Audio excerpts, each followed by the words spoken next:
बच्चों, तो हम लास्ट क्लास में पढ़ रहे थे मैग्नेटिक सर्किट। इसमें हमने कुछ मैग्नेटिक सर्किट से रिलेटेड टर्मिनोलॉजी पढ़ी थी। ठीक है, तो अब बात करते हैं आगे की। तो पिछले टॉपिक में मैग्नेटिक फ्लक्स हो गया था। ठीक है, तो मैग्नेटिक फ्लक्स मैग्नेटिक सर्किट में एक इम्पोर्टेंट रोल प्ले करता है, तो उसे अच्छी तरीके से आप लोग समझ लीजिए। ठीक है, कोई दिक्कत आए तो आप गूगल क्लासरूम पर पूछ लेना। ठीक, चलिए, तो अब बात करते हैं नए टॉपिक की, परमिएबिलिटी, जिसे हम बोलते हैं चुंबकशीलता। तो परमिएबिलिटी क्या होती है? तो जैसे मैंने लिख दिया है ये पॉइंट की ease of magnetic flux conductivity, यानी किसी मैग्नेटिक मटेरियल का वह गुण जिसके कारण वो क्या करता है, मतलब जो फ्लक्स है उसे आसानी से अपने में से होकर गुजरने देता है। ठीक है, यानी जिस मैग्नेटिक मटेरियल की परमिएबिलिटी ज़्यादा होगी उस मटेरियल में फ्लक्स का प्रवाह आसान होगा। ठीक है, फ्लक्स की जो कंडक्टिविटी है, यानी आपके फ्लक्स की जो चालकता है वो क्या होगी, ज़्यादा होगी। बात समझ में आई?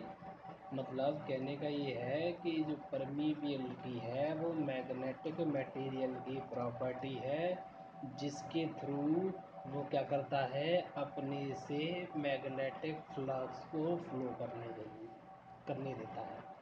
ठीक है, यानी जिस मटेरियल की परमिएबिलिटी ज़्यादा होगी ऑब्वियसली उसमें मैग्नेटिक फ्लक्स को मूव करने में आसानी होगी। Ease of magnetic flux conductivity, यानी मैग्नेटिक फ्लक्स को कंडक्ट करने में क्या होगी, आसानी होगी। इतनी बात समझ में आ रही है? ये परमिएबिलिटी की बात हो गई। ठीक है, अच्छा, अगला इसमें हमने पॉइंट लिखा है एयर और vacuum is the poorest conductor of flux. ठीक है, यानी सिंपल है, जो हमारा वायु होती है या निर्वात होता है वो सबसे पुअर कंडक्टर है फ्लक्स का, मैग्नेटिक फ्लक्स का। यानी एयर और वैक्यूम से होकर मैग्नेटिक फ्लक्स आसानी से कंडक्ट नहीं होता, या कहें आसानी से फ्लक्स फ्लो नहीं होने देता। वैक्यूम और एयर अपने आप में से मैग्नेटिक फ्लक्स को आसानी से फ्लो नहीं होने देते। ठीक, जैसे चलिए इसमें थोड़ा इसे ऐसे समझिए। मैंने ये फिगर बना दिए हैं। ये मान लीजिए कोई मैग्नेट है जिसके नॉर्थ पोल साउथ पोल दे रखे हैं। इस तरीके से ये मैग्नेट है, ये एक मैग्नेट है, और ये क्या हो रहा है, यहाँ से आपका मैग्नेटिक फील्ड है वो, या मैग्नेटिक लाइंस ऑफ फोर्सेस हैं वो क्या है, फ्लो कर रही हैं, है ना। चुंबकीय बल रेखाएं उत्तरी ध्रुव से दक्षिणी ध्रुव तरफ जा रही हैं। ठीक है ना। अब इन दोनों जो पोल हैं इनके बीच में एयर और वैक्यूम है। ठीक है, तो हम देखते हैं कि जो चुंबकीय बल रेखाओं की संख्या है वो क्या होती है, कम होती है। लेकिन अगर हम क्या करें, इन दोनों ध्रुवों के बीच में एक आयरन कोर रख दें, बड़ी सी, है ना, जो कि क्या कर ले, इस गैप को फिल अप कर ले, है ना। ये थोड़ी छोटी बनाई है मैंने।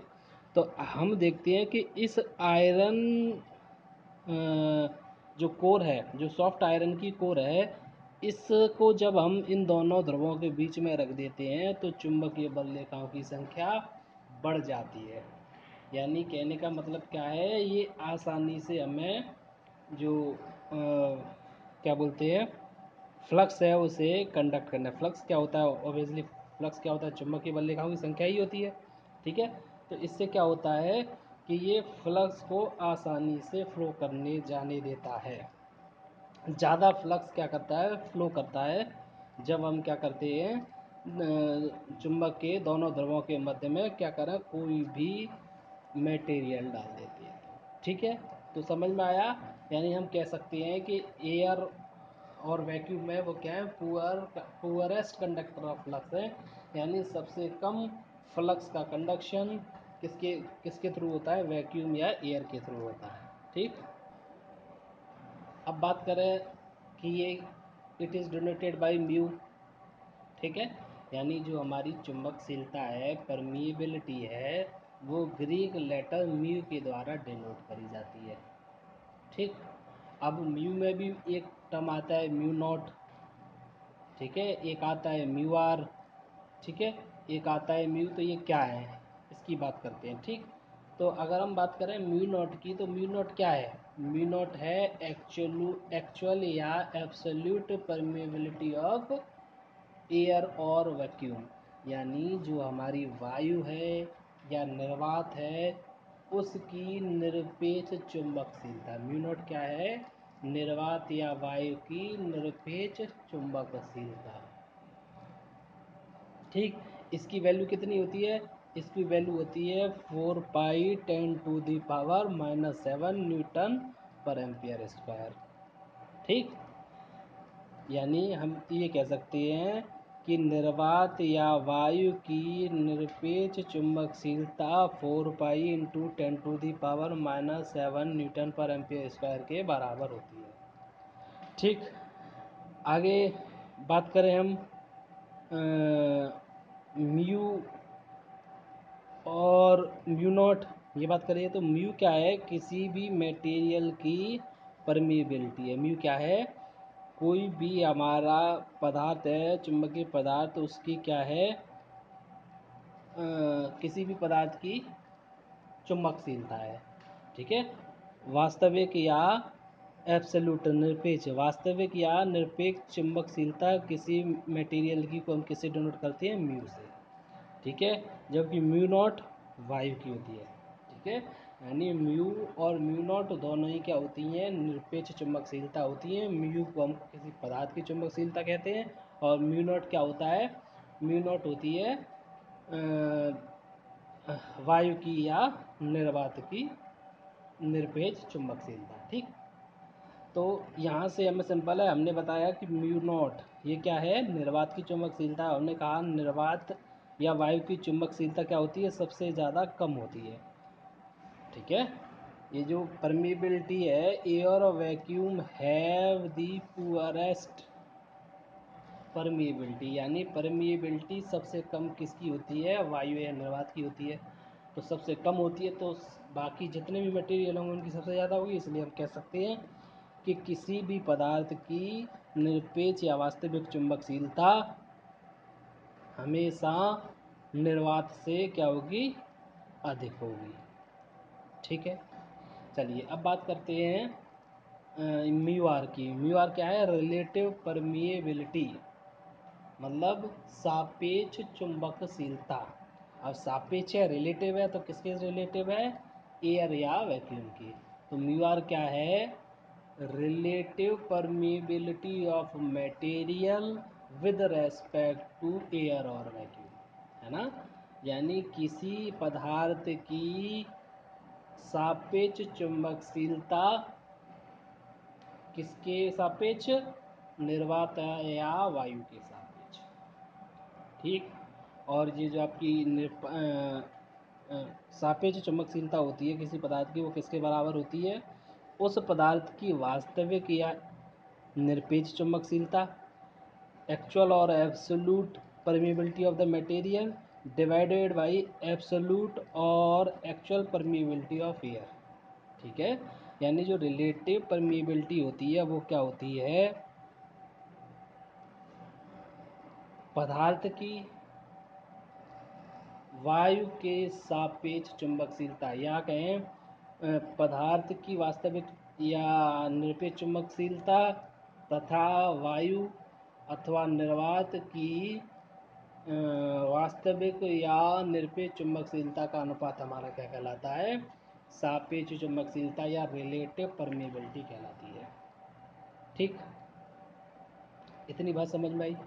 ठीक है, तो अगर हम यहाँ से बात करें, अगर हमें निकालनी हो एयर की रिलेटिव परमिएबिलिटी, तो कितनी आएगी एयर की रिलेटिव परमिएबिलिटी, तो वो आएगी परमेबिलिटी, रिलेटिव परमेबिलिटी होती है मटेरियल की absolute permeability divided by air की एब्सोल्यूट परमेबिलिटी।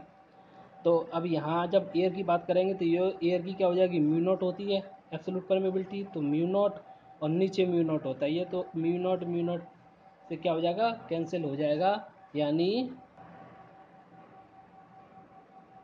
मतलब जो वायु है उसकी सापेक्ष चुंबकशीलता कितनी हो जाएगी, 1 हो जाएगी। ठीक है, यानी वायु की सापेक्ष चुंबकशीलता कितनी होगी, 1 होगी। ठीक, चलिए इतनी बात समझ में आई। परमिबिलिटी क्या होती है, सिंपल वर्ड आपको याद रखना है, क्या है, ease of magnetic flux conductivity, यानी मैग्नेटिक फ्लक्स को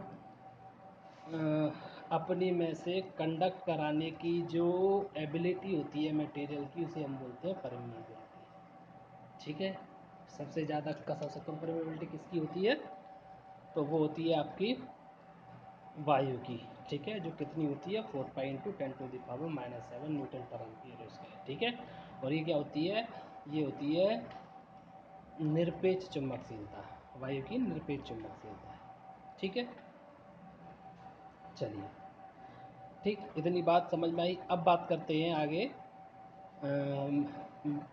परमेबिलिटी के टाइप्स की। तो परमेबिलिटी हमने 2 टाइप में डिवाइड करी गई है। ठीक, यानी हमारी जो परमेबिलिटी है 2 प्रकार की होती है, एब्सोल्यूट परमेबिलिटी और रिलेटिव परमेबिलिटी। ठीक है, एब्सोल्यूट परमेबिलिटी होती है जो होती है वास्तविक, कोई पदार्थ है उसकी वास्तविक चुंबकशीलता। ठीक है, और रिलेटिव परमेबिलिटी क्या होती है, किसी पदार्थ की वास्तविक चुंबकशीलता का रेशियो वायु या निर्वात की वास्तविक चुंबकशीलता से, है ना। यानी ये क्या होती है, इसको हम कह सकते हैं relative ease of magnetic flux conductivity of material compare to air और वैक्यूम। ठीक, इसको एब्सोल्यूट परमेबिलिटी को कह सकते हैं ease of magnetic flux conductivity of material, और जो भी ये मटेरियल अगर एयर है तो एयर का, या वैक्यूम का जो होगा वो वैक्यूम का हो जाएगा, मटेरियल है तो उसकी हो जाएगी। ठीक है, एब्सोल्यूट परमेबिलिटी का मतलब है जो उसकी एक्चुअल वास्तविक चुंबकशीलता है। ठीक है, यानी किसी पदार्थ की वास्तविक चुंबकशीलता होगी आपकी म्यू, और किसी पदार्थ की रिलेटिव चुंबकशीलता किसके रिस्पेक्ट में, वायु के में होगी आपकी म्यू आर। ठीक है, इसे हम डिनोट करेंगे म्यू से, और इसको हम डिनोट करेंगे म्यू। ठीक, यही अगर एयर की हो जाएगी, अगर हम एयर की कर देंगे तो ये क्या हो जाएगी, म्यू नॉट हो जाएगी। म्यू नॉट किसकी हो जाएगी, एयर की हो जाएगी। ठीक है, क्लियर है इतनी बात। चलिए अगला टर्म हम आता है हमारा मैग्नेटिक फ्लक्स डेंसिटी। ठीक, तो मैग्नेटिक फ्लक्स डेंसिटी क्या होती है, जो मैग्नेटिक फील्ड, हमने मैग्नेटिक फील्ड बोला था ना, तो मैग्नेटिक फील्ड, हाँ सॉरी, हाँ, जो बी को हम मैग्नेटिक फील्ड स्ट्रेंथ नहीं बोलते हैं, इसे हम क्या बोलते हैं,